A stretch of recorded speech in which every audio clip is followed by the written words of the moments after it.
हाय learners, already हमारे इस chapter के 2 पार्ट आ चुके हैं। पार्ट 1 आया था जिसको बहुत अच्छा सपोर्ट मिला, जहां पे हमने पढ़ा था कि मैनेजमेंट क्या होता है, फिर हमने पढ़ा था इफेक्टिवनेस, फिर हमने पढ़ा था एफिशिएंसी। आज के इस सेशन में फिर हमने पढ़ा था, सेकंड पार्ट आया जहां पे हमने पढ़ा था फीचर्स ऑफ मैनेजमेंट। तो भाई 2 पार्ट हो चुके हैं चैप्टर के, अब बारी है कुछ नए पार्ट करने की। आज हम पढ़ने वाले इस वीडियो में 2 चीज, एक है मैनेजमेंट के ऑब्जेक्टिव्स और दूसरे है मैनेजमेंट के कहीं ना कहीं इंपॉर्टेंस। तो ये 2 टॉपिक इस वीडियो पे आपको मिलेंगे, तो बने रहिएगा आज के सेशन में जहां पे हम कवर करेंगे what are the objectives and the importance. तो गाइस, अगर मैं बात करूं मैनेजमेंट के ऑब्जेक्टिव्स की, पहले मैं आपको चार्ट बनवा देता हूं ताकि आप लोग को इजी हो जाए। तो जो ऑब्जेक्टिव होते हैं वो कहीं ना कहीं 3 है। एक ऑर्गेनाइजेशनल, एक पर्सनल, एक सोशल। जब हम बात करते हैं ऑर्गेनाइजेशनल की, तो हर एक ऑर्गेनाइजेशन किसी ना किसी मकसद, किसी ना किसी मोटिव के लिए बनी। क्योंकि हमने फीचर्स में एक पॉइंट पढ़ा था कि मैनेजमेंट किस तरीके का प्रोसेस है, इट्स अ गोल ओरिएंटेड। तो हर कोई ऑर्गेनाइजेशन जो भी हम बना रहे हैं उसका कुछ ना कुछ एक मकसद है, कुछ ना कुछ एक मोटिव है जो उसे अचीव करना है। तो हमारा मैनेजमेंट किस तरीके का प्रोसेस हो जाता है, वो कहीं ना कहीं हो जाता है एक तरीके का गोल। तो अब गोल क्या हो सकते हैं, बेसिकली एक ऑर्गेनाइजेशन के एंगल से देखें तो 3। एक होता है सर्वाइवल, एक होता है प्रॉफिट और एक होता है ग्रोथ। अब सबसे पहले हम समझेंगे कि सर सर्वाइवल क्या होता है। सर्वाइवल का मतलब, सपोज मैंने एक शॉप स्टार्ट की जहां पे मैं सपोज कपड़े बेच रहा हूं, तो स्टार्टिंग में मेरा ये कंसेप्ट रहेगा कि my revenue should equal to the cost. Exam में लाइन ये लिखी है कि अगर case study point of view से है तो सर्वाइवल का मतलब क्या है, हमें कहीं ना कहीं इतना पैसा कमा लेना है, हमें कहीं ना कहीं इतनी कमाई कर लेनी है कि वो रेवेन्यू किसके बराबर हो जाए, वो कहीं ना कहीं बराबर हो जाए कॉस्ट के। कि 100 लगाए, 100 का खर्चा तो 100, फिर 200 तो 200, 400 तो 400, जो भी हम रेवेन्यू, जो भी हम जितना भी हम खर्चा कर रहे हैं उतना ही हमारी कमाई हो जानी चाहिए। ये हमें कौन सिखाता है, सर्वाइवल, कि मेरा रेवेन्यू कहीं ना कहीं किसके बराबर होना चाहिए, किसके बराबर होना चाहिए, that should be equal to the cost. वैसे चेक करना पड़ता रहता है बीच में माइक, क्योंकि रिकॉर्डिंग रहता है। तो ठीक है, फर्स्ट पॉइंट हो गया, रेवेन्यू किसके बराबर है, कॉस्ट। अब भाई साहब, आपने शॉप स्टार्ट की, कोई समाज सेवा करने तो नहीं की। अब आपने अगर 10,000 रुपए लगाए हैं, आपने पैसा लगाया है, तो अब आप चाहोगे ना कि आपने बिजनेस में रिस्क लिया है, रिस्क है तो इश्क है। तो हमने 11th में पढ़ा था कि कोई भी इंसान अगर अपने बिजनेस में या व्यापार में रिस्क लेता है तो हम रिस्क के बदले कुछ एक्सपेक्ट करते हैं, हम कुछ एक्स्ट्रा चाहेंगे ना कि मैंने तो रिस्क लिया है, मुझे तुम कुछ एक्स्ट्रा दे दो। तो ये रिस्क के बदले अब जो हम एक्स्ट्रा एक्सपेक्ट कर रहे हैं उससे हम बोलते हैं प्रॉफिट। कि जो मैंने अपने बिजनेस में रिस्क लिया है, मैंने अपने बिजनेस में जो टेंशन लिया है, उसके बदले जो हम रिटर्न एक्सपेक्ट करते हैं उसे हम कहीं ना कहीं क्या बोलते हैं, प्रॉफिट। कि भाई जो हमारा कॉस्ट या जो रिस्क, जिसको हम एसेंशियल एलिमेंट ऑफ बिजनेस बोलते हैं, vital essential element of business, तो उसके बदले जो हमें रिटर्न चाहिए तो उसे हम क्या बोलते हैं, प्रॉफिट। तो प्रॉफिट का मतलब होता है over and about the cost. अब हमें सिर्फ और सिर्फ कॉस्ट कवर नहीं करना, हमें यह भी मेक श्योर करना है कि जो मैंने बिजनेस में रिस्क लिया है, जो मैंने बिजनेस में टेंशन लिया है, अब उसका मुझे प्रॉफिट भी मिले।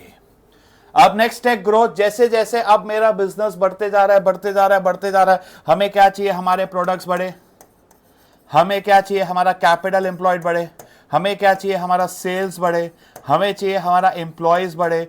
ये जो increase in employees, increase in sales, increase in capital employed, increase in product, ये जो हर एंगल से हमारा बिजनेस बढ़ रहा है ना, प्रोडक्ट हो गया, सेल्स हो गया, एम्प्लॉयज हो गए, कैपिटल एम्प्लॉयड हो गए, जो नंबर्स बढ़ते चले जा रहे, बढ़ते चले जा रहे, बढ़ते चले जा रहे, इसे हम बोलते हैं growth.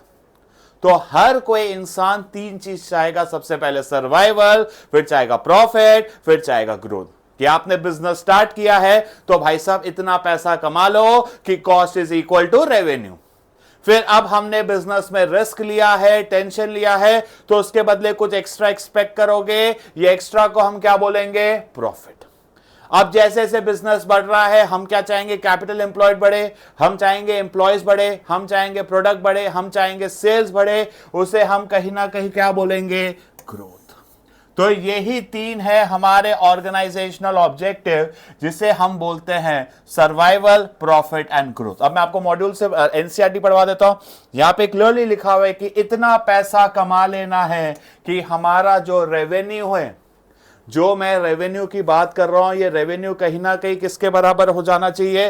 Revenue should be equal to cost. जितना पैसा हमने लगाया है, जितना भी हमारा खर्चा हो रहा है, उतनी मेरी कमाई हो जानी चाहिए। फिर नेक्स्ट हमने पढ़ा प्रॉफिट मेयर्स। हर एक ऑर्गेनाइजेशन प्रॉफिट के लिए बनी है, पर profit provide a vital incentive, dash provide a vital incentive. कोई भी इंसान अगर आज एक बिजनेस कर रहा है, व्यापार कर रहा है, तो रिटर्न में कुछ एक्सपेक्ट करता है, कुछ बड़ा एक्सपेक्ट करता है। जो हम रिटर्न में एक्सपेक्ट कर रहे हैं, उसे हम बोलते हैं प्रॉफिट। तो हर एक इंसान के लिए एसेंशियल क्यों है कि भाई जो पैसा किया है, वो जो पैसा लगाया, वो तो कवर हो ही हो, और जो बिजनेस में हमने रिस्क लिया है, टेंशन लिया है, उसका भी हमें रिटर्न चाहिए कि नहीं?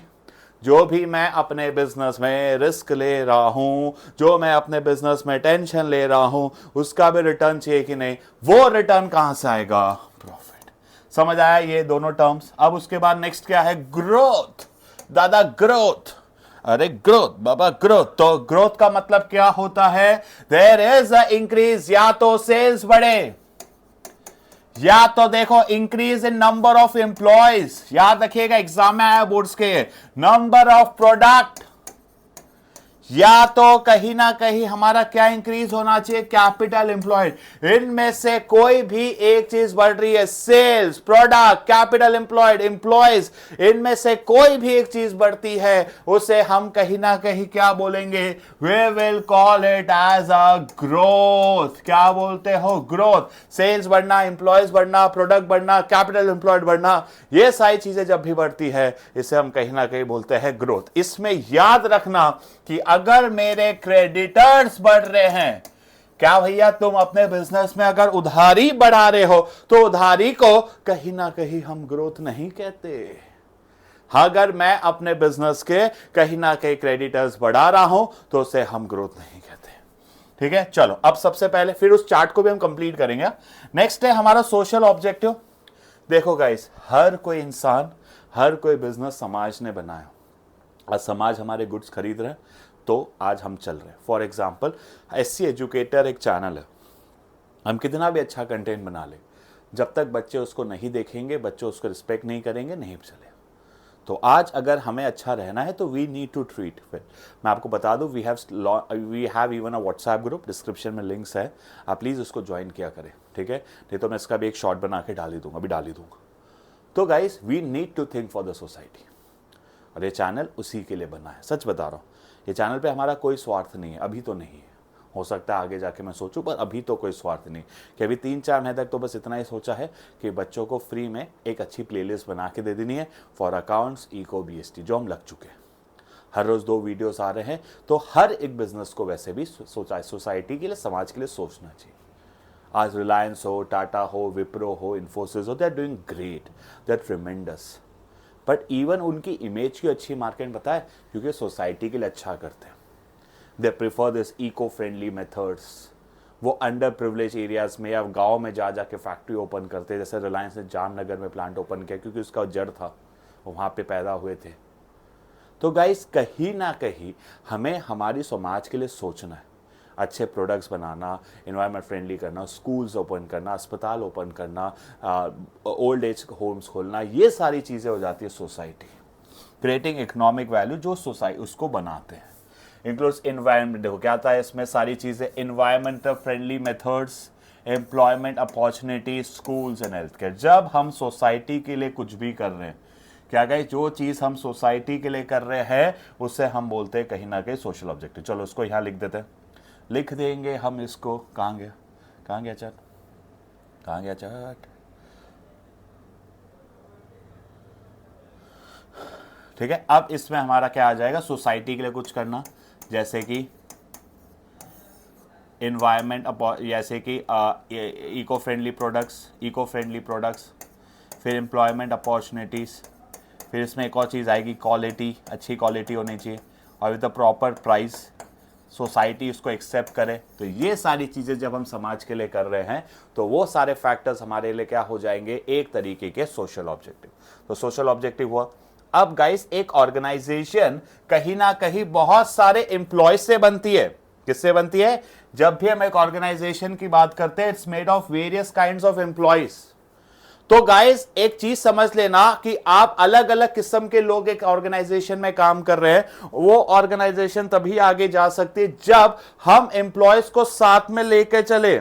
हमें कहीं ना कहीं हमारे जो भी, एक सेकेंड ना गाइस, जो भी हमारे एम्प्लॉय, अरे आजा भैया, हाँ, जो भी हमारे एम्प्लॉयज हैं उनको साथ में लेके चलना है। इसमें कीवर्ड याद रखिएगा, रिकंसाइल। कि भाई आज आप एक कंपनी में हो, बहुत ज्यादा प्रॉफिट मुनाफा प्रॉफिट मुनाफा प्रॉफिट मुनाफा प्रॉफिट मुनाफा की बात करो, नहीं चलेगा। अगर हमें आगे बढ़ना है, हमें सही में साथ में चलना है, तो एम्प्लॉयज को साथ में लेके चलना होगा। अगर हमें एक्स्ट्रा प्रॉफिट हो रहा है तो we need to distribute some profit to the employees. क्योंकि जो भी एम्प्लॉयज एक कंपनी ज्वाइन करता है वो दो तरीके की नीड्स के लिए, एक है फाइनेंशियल, एक है नॉन फाइनेंशियल। फाइनेंशियल मतलब पैसा, सैलरी वगैरह, wages, salary, bonus. Non financial मतलब रिकॉग्निशन, इज्जत, प्रमोशन। तो हमें ये मेक श्योर करना है कि ऑर्गेनाइजेशन तो आगे बढ़ ही रही है, बट उसके साथ साथ एम्प्लॉयज भी बढ़े। क्योंकि दुनिया में कोई भी ऐसी ऑर्गेनाइजेशन नहीं है जो अपने एम्प्लॉयज के बिना बढ़ सकती है या आगे बढ़ सकती है। अगर हमें आगे बढ़ना है तो कहीं ना कहीं एम्प्लॉयज को साथ में कंसीडर करना पड़ेगा। क्लियर? तो यही चीज यहां पे लिखी हुई है। फाइनेंशियल नीड्स होती है, किसी की नॉन फाइनेंशियल नीड्स, इसको हम सोशल नीड्स भी कहते हैं, रिकॉग्निशन, लेवल, ये सारी चीजें हैड टू रिकंसाइल किसके बीच में? Organisational objective and personal objective. तो चलो इसका फिर से हम चार्ट बना लेते हैं। इसका हम चार्ट बना लेंगे, इसका हम फिर से खत्म करेंगे। पर्सनल ऑब्जेक्टिव में वी नीड टू रिकंसाइल किस ऑब्जेक्टिव को? पर्सनल ऑब्जेक्टिव को एंड ऑर्गेनाइजेशनल ऑब्जेक्टिव को। वो हम कैसे अचीव करेंगे? Through financial needs and social needs. Financial needs में हो गया सैलरी, सोशल नीड्स में हो गया आपका रिकॉग्निशन और आपका छुट्टी वगैरह, प्रमोशंस वगैरह। ये सारी चीजें क्या हो जाएगी? ऑब्जेक्टिव। तो इसी के साथ हमारे ऑब्जेक्टिव खत्म होते हैं। तीन तरीके का objective, organisational, survival, profit, growth. हमें इतना पैसा कमाना है कि revenue equal to cost that survival. जो हमने बिजनेस में रिस्क लिया, टेंशन लिया, उसके बदले जो हम एक्स्ट्रा एक्सपेक्ट कर रहे हैं दैट इज कॉल्ड प्रॉफिट। अब हम चाहेंगे कहीं ना कहीं प्रोडक्ट बढ़े, हम चाहेंगे सेल्स बढ़े, अब हम चाहेंगे कैपिटल एम्प्लॉयड बढ़े, इसको हम कहीं ना कहीं बोलेंगे ग्रोथ। अब हमें नेक्स्ट है पर्सनल, हमें कहीं ना कहीं रिकंसाइल करना है ऑर्गेनाइजेशनल ऑब्जेक्टिव को विद द पर्सनल ऑब्जेक्टिव। वो हम कैसे करेंगे? एम्प्लॉयज की फाइनेंशियल्स एंड सोशल नीड्स को साथ में कंसीडर करके। और लास्ट है डेवलपमेंट ऑफ सोसाइटी, कैसे एनवायरमेंट फ्रेंडली प्रोडक्ट्स बनाना, उनको अच्छी रोजगार देना, अच्छे प्राइस पे देना, सही क्वालिटी देना, ये सारी चीजें हो जाएगी डेवलपमेंट ऑफ सोसाइटी। इसी के साथ हमारे ऑब्जेक्टिव्स खत्म होते हैं गाइस, हमारे अब ऑब्जेक्टिव्स खत्म हुए। अब हम आगे बढ़ेंगे जो है कहीं ना कहीं importance of management. First topic आज वीडियो का खत्म, नेक्स्ट इंपॉर्टेंट। इसी के साथ हमारा आधा चैप्टर खत्म हो जाएगा। 3 वीडियो में, बाकी 3 वीडियो और आएंगे जिसमें एक नेचर ऑफ मैनेजमेंट, एक में लेवल्स और एक में कोऑर्डिनेशन। तो 3 वीडियो में हम इस चैप्टर को और खत्म करेंगे। 3, 4, 7 वीडियो बनेंगे इस चैप्टर के और आपका खत्म। ठीक है। अब नेक्स्ट है मैनेजमेंट हेल्प्स इन, कहां गया? हाँ, सबसे पहला है मैनेजमेंट। देखो गाइस, सर मैनेजमेंट की डेफिनेशन से समझेंगे कि मैनेजमेंट क्या बोलता था कि we need getting work done through others. जो हमारा गोल है उसको हमें अचीव करना है, इफेक्टिवनेस। जिस भी गोल के लिए मैंने ये ऑर्गेनाइजेशन बनाया है, मैंने ये इंस्टीट्यूट बनाया है, हमें उसे अचीव करना है on time. So that is achieving goal, not for increasing, achieving goals of the organization. हर किसी ऑर्गेनाइजेशन में जितने भी भिन्न भिन्न लोग हैं, जितने भी अलग अलग लोग हैं, इन सारे लोगों को हमें एक साथ एक ही डायरेक्शन में, जितने भी एम्प्लॉयज हैं, जितने भी वर्कर्स, हम इनको सबको एक साथ एक ही डायरेक्शन में लेके जा रहे हैं, और वो क्या है, that is achieving the organisational goal. जितने भी एम्प्लॉयज है 10, 20, 30, 40, 50, 60, 70, 80, 100, ये जितने भी एम्प्लॉयज हैं, सारे एम्प्लॉयज के एफर्ट्स को हमें एक साथ करना है, एक ही दिशा में लेके जाना है, और वो दिशा क्या है, that is achieving the organisational goal. ठीक है, तो फर्स्ट पॉइंट हो गया, helps in achieving goal. Next है इंक्रीजेस एफिशिएंसी। एफिशिएंसी का मतलब हमने समझा था कम से कम कॉस्ट पे, ये चीज यहां पे लिखी हुई है, कम से कम कॉस्ट पे ज्यादा से ज्यादा प्रोडक्टिविटी।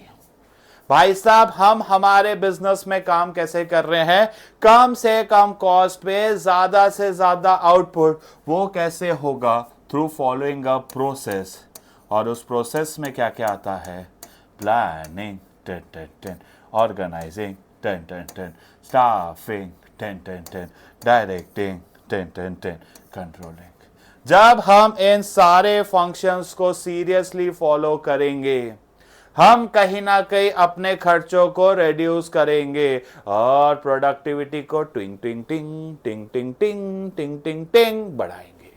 तो ये बोलता है, एग्जाम में आता है बार बार, which important says that we need to reduce the cost and increase the productivity through following a process of planning, organising, staffing, directing and controlling. तो आंसर है इट इंक्रीजेस एफिशिएंसी। और एफिशिएंसी का मतलब ही ये है, कम से कम खर्चे पे ज्यादा से ज्यादा आउटपुट हमें बनाना है। नेक्स्ट है management creates a dynamic organisation. ये क्या बोलता है, हमारे आसपास का माहौल बदल रहा है मित्रों, तो उसके हिसाब से हमें भी बदलना जरूरी है। कॉम्पिटिटर एलसीडी बना रहे हैं तो हम भी एलसीडी बनाएंगे, कोई एलईडी बना रहा है तो हम भी एलईडी बनाएंगे, कोई स्मार्ट टीवी बना रहा है तो हम भी स्मार्ट टीवी बनाएंगे। इंडिया पीछे नहीं हटेगा। कुछ नया लाओगे तो हम भी करेंगे, कोई एआई बनाएगा तो हम भी एआई बनाएंगे, कोई ईवी कर रहा है तो ईवी करेंगे, कोई ड्रोन सेक्टर में जा रहा है तो इंडिया भी करेगी, कोई हाइड्रो एनर्जी, तो हर कोई करेगा। अगर आसपास की दुनिया का माहौल बदल रहा है तो उस हिसाब से हमें भी बदलना जरूरी है। ये हमें कौन सिखाता है कि management creates a dynamic organisation. Since that when organisations कि भाई ये ही वो मैनेजर है। गाइस, मैंने खुद को बहुत रोका था ये ऑनलाइन आने से, ये ऑफलाइन ठीक है वो, बट नहीं, खुद को सोचा, फिर से बदला। कई बार ऐसे एम्प्लॉयज होते तो मना करते कि छोड़ो यार, ये नहीं करते, वो नहीं करते, पर एक मैनेजर का वही काम है, उनको बदलाओ, उनको समझाओ, उनको मनाओ कि बदलाव ज़रूरी है। इससे पहले मैं एक बहुत बड़े इंस्टीट्यूट में था और ऐसा नहीं मैं वहाँ से निकाला गया और मैंने छोड़ा, क्योंकि मुझे ऐसा लगा it's time to change, it's time कि अब खुद का करते हैं। हो सकता है मैं फेल होऊंगा, सक्सेस होऊंगा तो क्राउड पे, आप पे, यूट्यूब पे, बहुत फैक्टर्स पे डिपेंड करता है, पर मैं बदलने के लिए तैयार हूँ। जहाँ मैं गलती करूँगा आप मुझे बताना, मैं उसको सही करने को तैयार हूँ। तो यही है मैनेजमेंट। आसपास का अगर माहौल बदल रहा है, आसपास का अगर सिचुएशन बदल रहा है, तो उसके हिसाब से हमें भी बदलना है। नेक्स्ट है अ मैनेजर मोटिवेट सच अ वे कि हर अगर हमारे एम्प्लॉयज है कि गाइस हमारे अभिन्न भिन्न कृपा, वही पर्सनल ऑब्जेक्टिव, अलग अलग एम्प्लॉयज है, हमें इन सारे एम्प्लॉयज को proper team spirit, proper corporation, proper commitment, proper unity के साथ मिलकर लेके जाना है कि हम कहीं ना कहीं ऑर्गेनाइजेशनल गोल्स तो अचीव करे ही करे, साथ साथ में पर्सनल भी तो देखना है कि एक ऑर्गेनाइजेशन उसके एम्प्लॉय से बनती है। तो अगर आज मुझे एक सक्सेसफुल कंपनी बनानी है, सक्सेसफुल ऑर्गेनाइजेशन बनानी है, तो कहीं ना कहीं एम्प्लॉयज को साथ में लेके चलना पड़ेगा कि नहीं। वही बंदा, वही कंपनी सक्सेसफुल होगी जो अपने साथ साथ, अपने ऑर्गेनाइजेशन के साथ साथ अपने एम्प्लॉयज के बारे में भी सोचे। ठीक है, तो management helps in development of society. Last है कि बहुत सारे लोग होते हैं सोसाइटी के, डिफरेंट ग्रुप्स, ये याद रखेगा कि बहुत सारे हैं हमारे शेयर होल्डर्स, इन्वेस्टर्स वगैरह, हर एक के बारे में सोचना है। सेम सोसाइटी के बारे में सोचना, अच्छे प्रोडक्ट्स बनाना, इको फ्रेंडली, एम्प्लॉयमेंट अपॉर्चुनिटीज़, ये सारी चीज़ आ जाएगी development of society, same as the objective. इसी के साथ ये टॉपिक ख़त्म, आधा चैप्टर ख़त्म। जब मैं एक ही चीज़ बोलूँगा, thanks for supporting guys. Daily basis पे सब्सक्राइबर बढ़ रहे हैं, 2 4 5 जो भी है, वी आर वेरी हैप्पी। मैं थैंक्स बोलूँगा अपनी टीम की तरफ से। एक नया इनिशिएटिव लिया है, छोटा चैनल है पर इरादे बड़े तेज़ है। जाते जाते एक सवाल दे के जा रहा हूँ कि भाई, which importance of management says that it helps in increasing productivity and reducing cost by following a process of planning, organizing, staffing, directing। Comment में आंसर बताइएगा, और एक शॉर्ट भी आएगा कल को लेकर, तो उसको भी बताइएगा। Thank you guys for supporting. मिलता है नेक्स्ट वीडियो पे, तब तक के लिए पढ़ते रहो। Bye guys.